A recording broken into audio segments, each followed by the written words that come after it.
안녕하세요. 자전거 타는 남자입니다. 오늘은 로드 자전거를 구매할 계획이 있는 분들이 보시면 아주 조금은 도움이 될 만한 주제를 가지고 이야기를 해보려고 해요. 로드 자전거의 가성비에 대한 이야기인데요. 최근에 제 지인분이 같은 카본 프레임을 사용을 하지만 카본 프레임을 사용을 하고 같은 등급의 구동계로 조립이 되어 있는 두 가지의 완성차를 비교를 하시면서 가격이 높은 제품은 가성비가 떨어지는 자전거, 가격이 낮은 제품은 가성비가 좋은 자전거라고 말씀하시는 거를 보고 바로 영상을 만들어야 되겠다고 이제 마음을 먹었습니다. 국내에서는 유독 로드 자전거의 등급을 구동계 등급과 연관지어서 생각하는 경우들이 많아요. 뭐 틀린 이야기는 아니지만 그것도 보통 시마노사의 제품으로 많이 비교를 합니다. 시마노사의 로드 자전거 구동계 등급은 가장 위에 듀라이스, 그 밑에 울테그라, 그 밑에 105, 그 밑에 티아그라, 소라, 클라리스 순서로 내려가고요. 클라리스 구동계로 조립되어 있는 자전거는 입문급, 듀라이스로 조립되어 있는 자전거는 뭐 최상위 선수들이 사용하는 제품이라고 생각하는 경우들이 많습니다. 구동계만 놓고 보면 사실 맞는 이야기인데 완성차는 구동계 이외에도 여러 가지 부품이 조립되어서 만들어지는 제품이다 보니까 구동계 이외에 나머지 부품들도 꼼꼼히 비교를 해봐야 돼요. 왜 그러냐면 제조사에서 이 같은 부분들을 굉장히 악용하는 사례들이 많습니다. 많은 분들이 구동계 등급은 이제 구분을 하실 수가 있다 보니까 구분하기 쉬운 구동계는 조금 높은 등급의 부품을 사용을 하고요. 구분이 좀 애매한 뭐 프레임이나 뭐 휠셋, 기타 여러 가지 부품들은 굉장히 수준이 떨어지는 제품을 조합해서 완성차를 만들고 당연히 그러면 가격이 낮아지겠죠. 가격이 낮은 제품이 가성비가 뛰어난 제품처럼 홍보하는 경우들도 많고요. 그나마 구동계도 눈에 잘 보이는 뭐 레버나 뭐 앞드레일러, 뒷드레일러 이런 부품들은 조금 더 높은 등급을 사용을 하고 구분이 또 좀 애매한 뭐 브레이크나 뭐 스프라켓, 체인 같은 부품들은 등급이 또 좀 낮은 제품을 사용해서 조립을 하고선 실제로는 그 상위 제품인 것처럼 홍보하는 경우들도 굉장히 많습니다. 자전거를 잘 모르는 분들은 속아 넘어가기 딱 좋은 그런 마케팅 전략이죠. 그렇다면은 뭐 구동계랑 휠셋이랑 프레임이랑 각각 따로 구매해서 조립하는 방법은 어떠냐라고 물어보실 수도 있는데 그렇게 되면은 실제로 판매하고 있는 완성차보다 가격이 2배 이상 높아지는 경우들도 있고요. 그나마도 최상위 제품이 아니라면 뭐 프레임이나 휠셋이나 뭐 여러 가지 그런 파츠들을 별도로 따로 이렇게 판매하지 않는 브랜드들이 대다수이기 때문에 어쩔 수 없이 울먹여자 먹기로 완성차 중에서 제품을 선택하는 경우들이 많아요. 가성비로 철저하게 승부하는 것처럼 보이는 브랜드들이 몇 개 있습니다. 국내 제품들도 있고 무늬만 국내 브랜드이고 사실 중국의 제품을 그대로 들여와서 판매하는 브랜드들도 있어요. 그런 제품들은 가성비 엄청난 것처럼 보이죠. 뭐 카본 프레임에 예를 들면 카본 프레임에 뭐 울테그라 구동계를 사용을 하는데 가격은 100만 원대 중반, 뭐 초중반 이런 제품들도 있고요. 그런 제품과 유명한 브랜드를 비교하면 사실 뭐 카본 105 자전거를 구입할 돈으로 그런 브랜드의 카본 울테그라의 휠까지 카본인 제품을 구매할 수도 있다라고 이제 그런 브랜드를 만드는 곳에서는 홍보를 하는데 사실 자전거에서 가장 중요한 부품은 구동계가 아니라 구동계 이외의 부품들이기 때문에 나머지 부품들을 반드시 체크를 해보셔야 됩니다. 가장 먼저 프레임이 될 수 있겠죠. 자전거 프레임은요 사실 지면과 맞닿는 부품도 아니고 움직이는 부품도 아니기 때문에 사실 무게만 가볍고 디자인만 예쁘면 되지 라고 생각할 수도 있어요.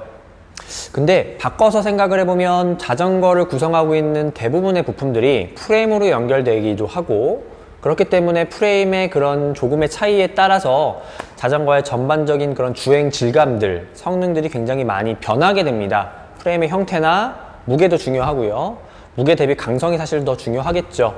이런 부품들을 고려를 해야 되는데 자전거를 구매한 이후에 업그레이드를 하기 위해서 프레임을 교체를 한다는 거는 굉장히 비용적인 부분이나 뭐 시간적인 부분으로 부담이 될 수 있기 때문에 자전거를 구매하기 전에 프레임 등급이나 프레임의 그런 형태들을 먼저 결정을 한 이후에 나머지 부품들의 그런 특성들을 고려하면서 제품을 선택을 하는 게 중요할 것 같아요. 다음은 휠셋입니다. 휠셋은 완성차에서 차지하는 그 비중이 굉장히 커요. 뭐 주행 성능도 마찬가지 큰 영향을 주고요. 완성차 가격을 결정하는 데 큰 부분이기도 합니다. 잘 결정을 하셔야 되는 게 어차피 어설픈 휠셋 말고 완성차를 구매하신 이후에 그냥 뭐 마음에 드는 휠셋을 따로 구매하셔서 사용하실 계획이라면 순정 구성의 휠셋은 사실 큰 의미가 없고요. 근데 대부분의 분들은 정해진 예산에서 완성차를 결정하시는 거기 때문에 어느 정도 너무 이상한 휠셋이 껴있는 제품들은 좀 피하고 싶다라고 하시면 잘 보셔야 되는 부분이, 완성차 브랜드에서 되게 헷갈리게 자기네들만 알 수 있는 그런 알파벳으로 OEM 휠셋을 제작하는 경우들이 있어요. 등급을 구분하기가 되게 애매합니다.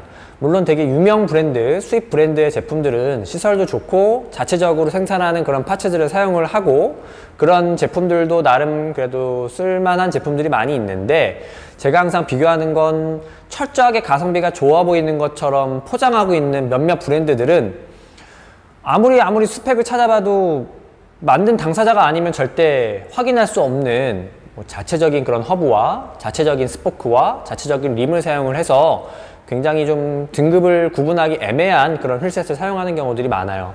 휠셋은 첫 번째 허브의 구름성이 중요하고요. 스포크의 강성도 굉장히 중요합니다. 최상급 휠셋을 따로 구매하셔서 자전거에 조립할 계획이 아니시라면 확인하기 어려운 완제품으로 조립되어 있는 그런 휠이 아니고 되게 구분하기 어려운 등급의 그런 휠셋이 들어가 있는 완성차는 사실 피하는 게 좋아요.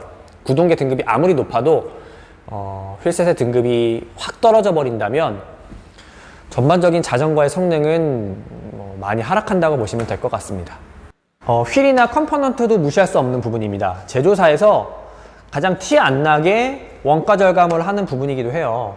우리가 알고 있는 어느 정도 수준의 브랜드들은 타이어나 스템이나 핸들바, 안장 등 다 자체적으로 생산을 하고 있고요. 그 중에서도 괜찮은 브랜드들은 순정차에 사용되는 그런 부품들의 등급이 나눠져 있고 그런 부품들을 따로 판매하기도 합니다.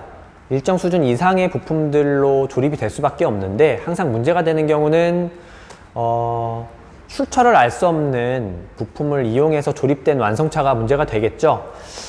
실제로 구동계 등급이 아무리 높아도 아니면 카본 프레임을 사용을 한다고 하더라도 나머지 파츠들의 성능이 현저하게 떨어진다면 자전거를 타면서 분명히 불편한 점, 아쉬운 점을 느끼기 마련이고요.